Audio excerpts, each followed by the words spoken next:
আসানসোল রানীগঞ্জ শিল্পাঞ্চলে মাঝে মাঝে ইডি সিবিআই আসছে কয়লা কেলেঙ্কারি বালি কেলেঙ্কারি তদন্ত করতে। দুর্গাপুরের জনসভা থেকে তৃণমূলকে আক্রমণ রাজ্যের বিরোধী দলনেতা শুভেন্দু অধিকারীর। তিনি অভিযোগ করেন হাজার হাজার কোটি টাকার দুর্নীতি করছে ওরা। নদীর পাড় যেমন ধ্বংস করেছে তেমনই নদী শেষ করে দিয়েছে ওরা। একটা ঘাট যদি বৈধ হয় তাহলে 100টা ঘর অবৈধ, আর সেই ঘাটগুলি চালাচ্ছে মাফিয়াদের সাথে তৃণমূলের নেতারা। এদিনের জনসভাটি দুর্গাপুর পূর্ব বিধানসভার বিজয়ী প্রার্থী চন্দ্রশেখর বন্দ্যোপাধ্যায়ের সমর্থনে ফুলঝোড় মোড়ে হয়। যেদিন উপস্থিত ছিলেন দুর্গাপুর পশ্চিমের বিজেপি প্রার্থী লক্ষণ ঘরুই।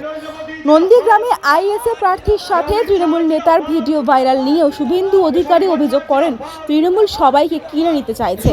তৃণমূল নির্বাচনে হারবে, তাই অবৈধ উপায়ে নেওয়ার চেষ্টা করছে তারা। ব্যুরো রিপোর্ট, বাংলার কণ্ঠ।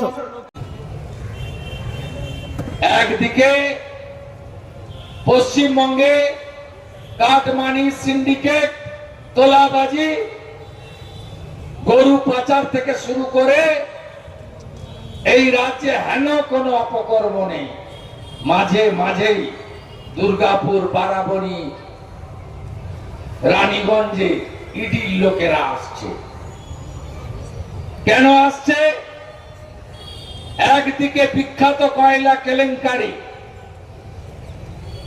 হাজার হাজার কোটি টাকার দুর্নীতি, অন্যদিকে প্রকৃতি মা যে নদীগুলো দিয়ে গেছেন সব নদী শেষ করে দিয়েছে চোর তৃণমূল।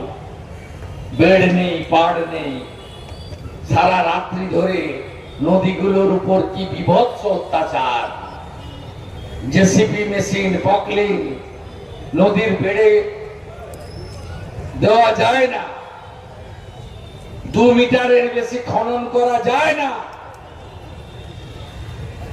একটা ঘাট যদি বৈধ হয়, পারভেজের মতো চোরেরা, নরেন মলয়ের সঙ্গে যারা ঘুরে 100টা বেআইনি ঘাট চালাচ্ছে।